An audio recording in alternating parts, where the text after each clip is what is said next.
Yo and hello everybody, Mike here, baseball collector, and happy Sunday night to everybody. Sunday evening, I guess, is when I'm doing this. I just got home from a weekend-long road trip up to Norman, Oklahoma. My daughter's a senior at OU, and so we went up there for her senior family weekend and went to the game. Oklahoma got upset by Kansas State. It was a crazy game. But every time I go to Norman, if at all possible, I try to go to MM7 Sports Cards. And I did on Saturday, and Andy, she blinded me with refractors, joined me down there. We try to hang out whenever we can. And I didn't spend a ton of time there, but I spent enough time to think about this question as I was leaving, pondering it on my way home from Norman, which is about a 3-hour drive. So thinking about this question, or not a question, just a interesting thought that we as collectors probably have. And it's funny, no matter how big your collection is, no matter what you have, you probably look at other people's collections, either on YouTube or in person or whatever, and are either jealous, envious, some form of, and I would call that all negative stuff. Like, you shouldn't feel that way. And I say that because we were there. Andy and I were there. Andy can tell you this too. And Mike was there, the owner of MM7 Sports Cards was there, and he happened to have quite a few of his cards from his personal collection there. And I'm looking at this stuff, and I swear he's got 15, 56 Topps Mickey Mantles, at least. Everything up to an 8. All different grades, all PSA graded. He has every Mantle, all the Mantle run, like multiples of each one, multiple rookies, multiple of all of it. And most of his Mantles are 8s, some 9s. And I'm sitting there going, holy crap, holy hell. Clemente runs and Koufaxes and all the major rookie cards. I mean, it's just unfreaking believable. And I'm just looking at it, and I was kind of like, golly, this is amazing. And what's funny is I wasn't jealous. I wasn't any of that. I was, what was I? Like, impressed. That's probably the best word. I was super impressed and awestruck, I guess, at it. And it's because I've gotten to a point after so long being in the hobby that I've realized that there's always someone with a bigger boat, that there's always going to be someone out there with nicer stuff, better stuff, more stuff, pick whatever it is. And I've really come to terms with that. And so I don't look at someone else's collection and get jealous or envious. I'm happy for them. I'm happy, that they find joy in the card, they love the card, they whatever, they got a great deal on the card, all of those things that someone might share with me about cards that they have in their collection. I'm never those negative things. And except I am sometimes envious. Maybe that's true. I go, man, I'd really love that card, but not from a like, I'm upset that someone else has it. I just like, oh, I'd like to get there someday. And so what it is for me is inspiring. What it is for me is motivating to continue down the road that I'm on. And what I think collectors do sometimes is maybe buy out of their zone because someone else has it. And I think that's a huge, I'm having a hard time with my vocabulary today.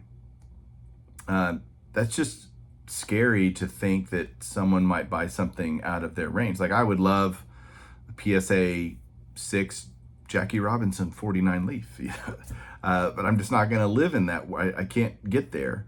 And so if someone had a PSA 6 49 leaf Jackie, I'd be like, that is awesome.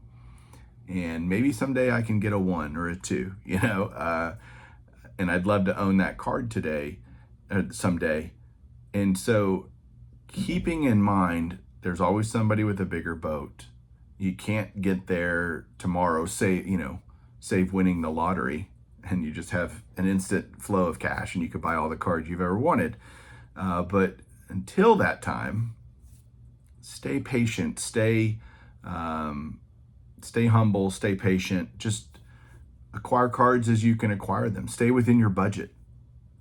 That's another big thing. Stay within your means. Don't overspend just to impress somebody else, because that's a very temporary thing, and the ramifications of overspending might be a little more long-term trouble. So I've always just bought cards that I liked because I wanted them in grades that I felt was reasonable and that I could afford. Because again, I think everybody would want what Mike had. I'm looking at all his manuals going, yeah, I'd love to have all these. I can't. And that's okay. Like, that's just part of it. And I have a great collection too. So I'm like, the old be happy with what you have. I think that's a kind of mantra within the hobby. Like, just be happy with what you have. That's a good thing. So I did get some more stuff that I'm happy that I have right over here. I did buy a few things from Mike. He was great as usual. He had a couple cards that I had. It was interesting at his shop. He had tons of raw vintage, which is just kind of a theme that I'm seeing as I go to shows or whatever. There were a bunch of big shows this weekend, Philly show and Chantilly's coming up in a few weeks. I'm eager to hear and see reports from those shows that if this is a trend of way more raw vintage, not as much graded vintage. The graded vintage is getting bought up, and that's true for Mike.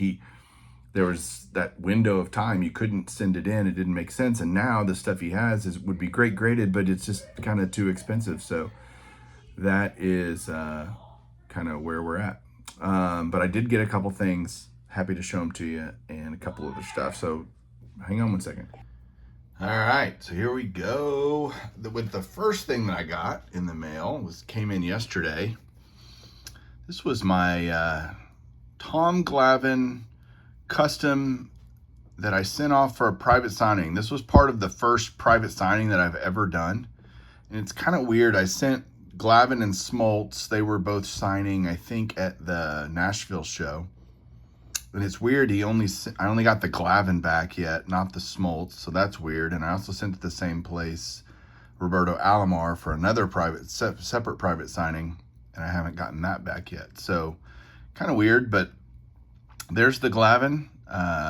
Great little signature right there, and so glad to add that to my custom press steel project that I'm working on. So another one down. Put him back here. And then the rest of the stuff I got at Mikey Mannels, or MM7.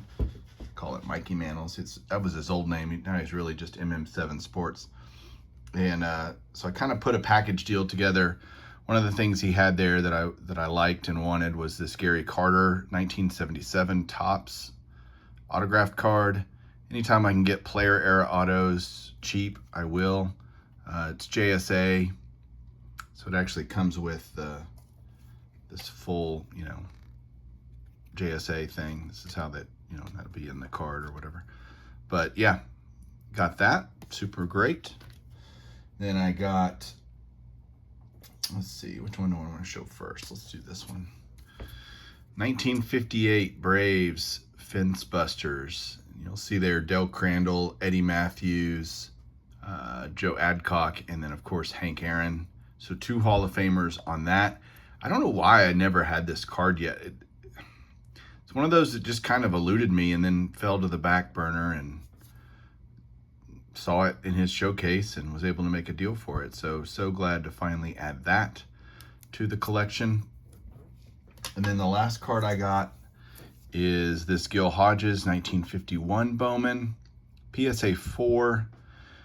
It definitely deserved a 4. You can even see on the surface there's some issues going on there. Otherwise, reasonably well-centered card, just nice. It's a 4. And just glad to get these Hodges, Cott, Minoso. All these guys are just so expensive because there's not as many copies of them graded for the different years as there are for the well-established Hall of Famers. And yeah, so that's it. Those are the only things I got at MM7, but it was a great trip. Always great to see Andy and hang out with him. Good to see Mike's collection. It's absolutely bonkers. So was just awesome to see it. Honestly, that's really how I felt. So thanks guys for watching. We'll talk to you soon. Hope you have a great week coming up. Keep collecting.